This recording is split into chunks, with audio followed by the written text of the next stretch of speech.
Hey, what's up, everybody? This is Charleston, and welcome you guys to another episode of the Dreamerspro Show, where we cover everything from sports, hot topics, classic debates, entertainment, and we give you guys a fresh perspective on things and how we see them. And today, we have a pretty interesting episode, so make sure you go and like the video and subscribe to the channel. Now, funny enough, we were actually done preparing content for the day, and I was just sitting here going through the internet, just kind of seeing what's being said out there in the sports world, and something told me just to check our Instagram inbox. And by the way, for those of you who are not following us on Instagram, make sure you follow us on Instagram at Dreamerspro. We're on Instagram. Make sure you follow us there. And something told me to check the inbox, right? So I checked the inbox and I see a message from one of our viewers who sent us a clip and asked us to watch a particular point of the clip because he was curious on what we thought about the clip. So what did I do? I pulled up the clip and it turned out to be a segment from First Things First yesterday. And basically, during the clip, they were essentially discussing the Dallas Mavericks going down 0-3 to the Golden State Warriors. Now, as y'all know, Nick Wright is a huge Luka Doncic supporter. I think there's this kind of running joke on the show. I don't really know the origins of this particular joke, but he calls him his son or whatever it is. So he's a huge supporter of Luka. And what I've also realized now that we're talking about this momentarily is that I've realized that LeBron James fans or supporters somehow gravitate to Luka. I believe that they feel like he's a second version of a LeBron James, although they call him the next Larry Bird. But no, I think he's like the modern day LeBron. So I'm not surprised actually that Nick Wright actually supports LeBron and actually put up a poll on our channel asking people, are you surprised that even LeBron himself, I believe, said that Luka is his favorite player in the NBA? And most people said no. So there's this kind of thing going on between Luka, LeBron James, and LeBron James supporters. So Nick Wright is a big fan of Luka Doncic. And during that segment, they were talking, and Chris Broussard basically systematically broke down to Nick Wright how basketball should be analyzed in an unemotional way. So for those of you who didn't see the clip, I actually think it's actually quite interesting. So what we want to do is play what Chris Broussard had to say in the clip. Then we're going to really come back and react to it. So before we go too far, take a listen to what Chris Broussard had to say to Nick Wright during that segment. All right, real story, guys. This is no exaggeration, nothing. I just got a text about 10 or 15 minutes ago from a former NBA player actually sending me that clip that Nick referenced on Twitter about him declaring and saying, is it too late to get this in the show? Ha, ha, ha. All right, so, and here's the thing. Nick, you said it a week ago. My role on this show, Wilds, is as the wise elder statesman. Yeah. And I have to determine each show, each circumstance, what slant, what tone is proper for the wise elder statesman. So sometimes I need to chastise Nick. Sometimes I need to deride him, mock him. Other times I need to gloat. It just fits. And sometimes, Wilds, I need to teach. This is a moment where I'm going to teach Nick Wright. All right, I'm not gonna gloat. Good. I didn't send the clip to Dusty and say, Dusty, let's go with this. Let's kill Nick. I am going to teach. And Nick, remember when I picked Boston over Milwaukee? What did I say? I said I went with my head over my heart. And that's tough to do because that means sometimes going against previous loyalties.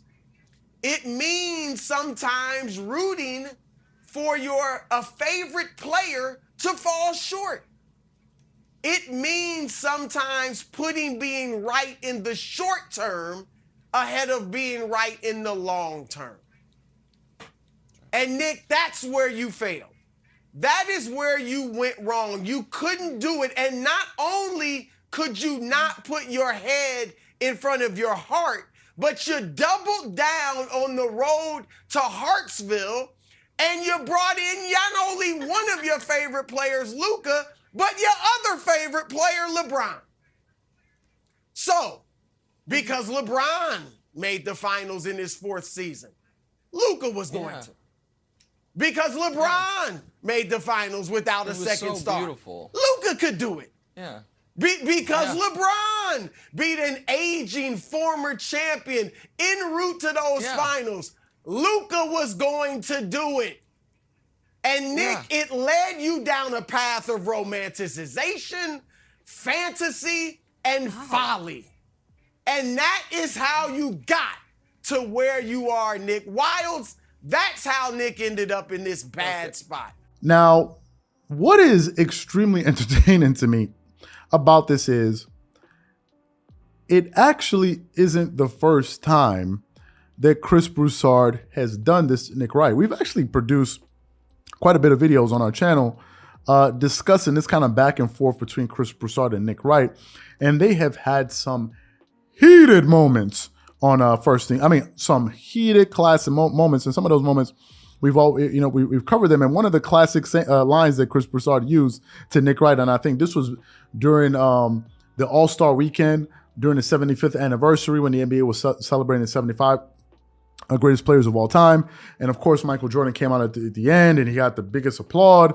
And Chris Broussard, I believe, during that exchange, or may have been another one, but I think it's that one, basically said, you're bringing feelings to a fact fight, right? And I think the premise of all of that, Chris saying, is that Chris Broussard has Michael Jordan as the #1 greatest player of all time. But he has LeBron James as the #2 greatest player. But what Chris Broussard basically saying to Nick Wright, and he says it on many different occasions, he's basically saying, listen, Nick, I get it that LeBron is your favorite player, but that shouldn't cloud your judgment whenever you're starting to make these GOAT comparisons and coming up with these ridiculous arguments to say that LeBron is. So that's where that thing, kind of originated from. And in my personal opinion, I think Chris Broussard has been doing a fantastic job acting as a counterbalance to Nick Wright on First Things First. I think in the past, some of the views on the show were beginning to become a little bit too Nick Wright centric. Like, I feel like all of the views were generally based on what he thought. Even the topic choices were based on what we think Nick, what topics can we come up with that we believe Nick will do the best on. And I felt like it just became, although there was a panel, it really was just about what Nick Wright thought. And I think over the last few weeks and months, Chris Broussard has been doing a good job. I'm kind of pushing back on Nick Wright, and I think that has benefited the show because it's provided more balance. And I think ultimately what people want to see is two good arguments, a good debate. A terrible debate is where one person is basically wiping the floor with the other guy. That's not a good debate. A good debate is where both people or both parties or protagonists, however you want to call it, are putting up a good argument. And basically what I think he was saying to Nick is like, yo, pump the brakes. Stop overreacting to things. People are ready to jump out the window. And it is true, in fact.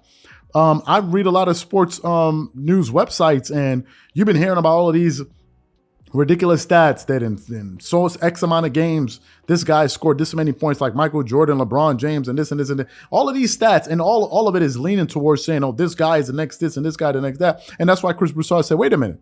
You thought that just because LeBron was your best player and you like Luka, and he's also your favorite player right now, whatever it is, that you thought that somehow he was going to be able to do what LeBron James did. And it's funny that this is actually being mentioned in this segment because just yesterday I was listening to a clip on Vlad TV with Iman Shumpert, and Vlad essentially asked him the same question. Like, how do you think Luka stacks up to LeBron? And he's like, he doesn't. Not to take anything away. Luka dominates in a totally different way from LeBron James. And he's like, listen, did you get a chance to actually see LeBron in year 4 or 5 in the NBA when he was playing? Did you actually see what he was doing? He said, to use his words, how he was moving up and down the court. So basically what I think he was saying is like, yo, what the Jay-Z line say, and excuse me, he's like, yo, before I jump out the window, what's your name? Like, before you get ready to jump out the window and say X, Y, and Z, like, yo, let it breathe.